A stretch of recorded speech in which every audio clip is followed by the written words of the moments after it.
Good afternoon, my students. How are you? I hope that you'll be okay and your family also okay. I hope you stay in your home. Today we need to talk about our topics that we need to complete also our topics that we finished before closing the schools. So we need to complete our topics with you, Mr. Chadi Eldib from Tabarak Private Schools. Assalamu alaikum wa rahmatullahi wa barakatuh. How are you, my students? I hope you'll be fine. How's everything? Today we need to talk about the last topic related to radiations and related to also radioactive radiation, and something is known as mass defect.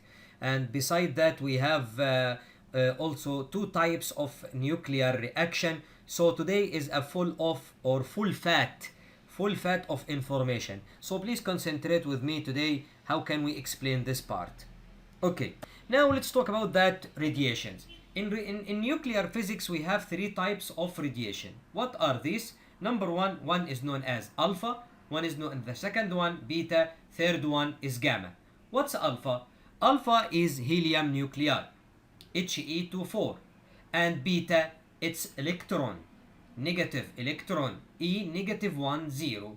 This is the symbol of beta. And gamma is the electromagnetic waves. As we know, it consists of photons. How about the charge of alpha? The charge of alpha particle is positively charged particles, but beta, it's negatively charged. But gamma, it's neutral, or we can say it hasn't a charge because it's a wave. How about the ionizing power? Ionizing power means the ability of making the medium lost or ionized. What's alpha? Alpha, it's a higher or greater in ionization. Higher than beta? Yes, than beta. Comparatively low for beta, as we see. Very less ionization power for gamma. But according to penetration, alpha is low penetrating power, but beta medium, we can say. Gamma, it's very strong. It has a high penetration and it can stop by aluminium. Aluminium, we have aluminium foil, and we have also something is known as lead also, and we have a thin sheet of paper. If we need to compare about these three, I'll show to you in next part. For alpha, a piece of paper can be stopped it. But for beta, no. Beta, aluminium, a sheet of aluminium. For gamma, lead. But it can't prevent it 100%, but it can decrease its intensity. Effect of electric and magnetic field: alpha deflect, beta deflect, but gamma no. Speed: alpha, it equals 1 over 10 to 1 over 20 times the speed of light, but beta, approximately we can say 50% speed of light, but for gamma, it's the speed of light. Look at this. This is what I am saying. Piece of paper can prevent alpha to pass. Aluminium sheet prevent beta to pass. But lead, no. Lead try to prevent, but it can't prevent. It try to decrease only. This is lead. All of you understood this? I hope that, because it's very important. After that, we have something, it's very important, and it's known as mass defect. What's mass defect? Mass defect, it's the difference between the total mass of the separate nucleons and the combined mass of the nucleus. What's combined mass of the nucleus? Inside the nucleus we have proton and neutron. So the mass of proton plus neutron, okay, and the mass of nucleus, the difference between them, we have something is known as mass defect. Sometimes we can say delta M. But this mass defect, it's very small, so we can't use kilogram. We use another unit. It's known as atomic mass unit, U. The mass of proton, 1.0072 U, the mass of neutron 1.0086 U and the mass of electron 0.0005 U. This is the masses of the nucleons, proton and neutron, that inside the nucleus.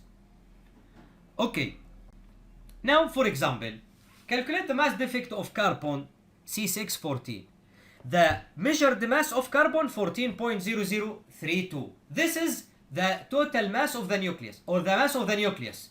But the mass of the nucleons means the mass of proton and neutron. So we have 6 proton. So 6 multiply the mass of proton plus 8 multiply the mass of neutron. Adding. After that we have 14.11. The mass defect is the difference between the mass of nucleus and the mass of the nucleons. So after subtraction 0.109. This is the mass defect. Put it in your mind. One atomic mass unit give us energy equals 931 mega electron volt or million electron volt. See, it's very huge energy. But we have energy. This energy try to bind or try to keep all the protons and the neutrons inside the nucleus be in a conjunction. What's this binding energy? What's binding energy?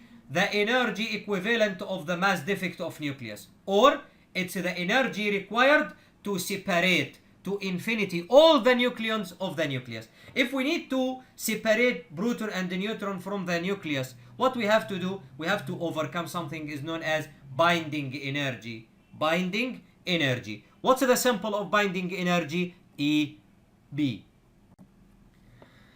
Now we have something is known as binding energy per nucleon, and it's very important. Binding energy per nucleon means binding energy per each proton and neutron, because neutron and proton, okay, binded by energy with the nucleus, but it has the same energy for for proton and for neutron. The energy for proton, the energy for neutron is the same. Okay, so we have something is known as binding energy per nucleon. Binding energy per nucleon is the total energy needed to completely separate all the nucleons in a nucleus divided by the number of nucleons. EB equals EB, we know it before. EB, I'll say it again. EB is the binding energy, okay? Be careful. EB is the binding energy, but binding energy per nucleon, En. En equals EB over A. What's A? We explained it before. It's mass or atomic or mass number. You know mass number. Okay? So En equals EB over A. This graph is very important for you to show the relation between the binding energy per nucleon and the nucleon number. We have some part at point B. This is stability. It means all the nucleus here very stable. But C and A not stable. Not stable. And I'll explain it now. At C we have a type of reaction. At A we have another type of reaction. Now at point A we have light unstable nuclei. But C we have unstable nuclei, but it's very heavy nuclei. Look at this. As I said it to you, be careful. From C to B, we have something is known as nuclear fission. And from A to B, we have something is known as fusion. We have two types of nuclear reaction. One is known as nuclear fission, and the other one is known as nuclear fusion. Nuclear fission is the splitting of heavy nucleus into two lighter nuclei.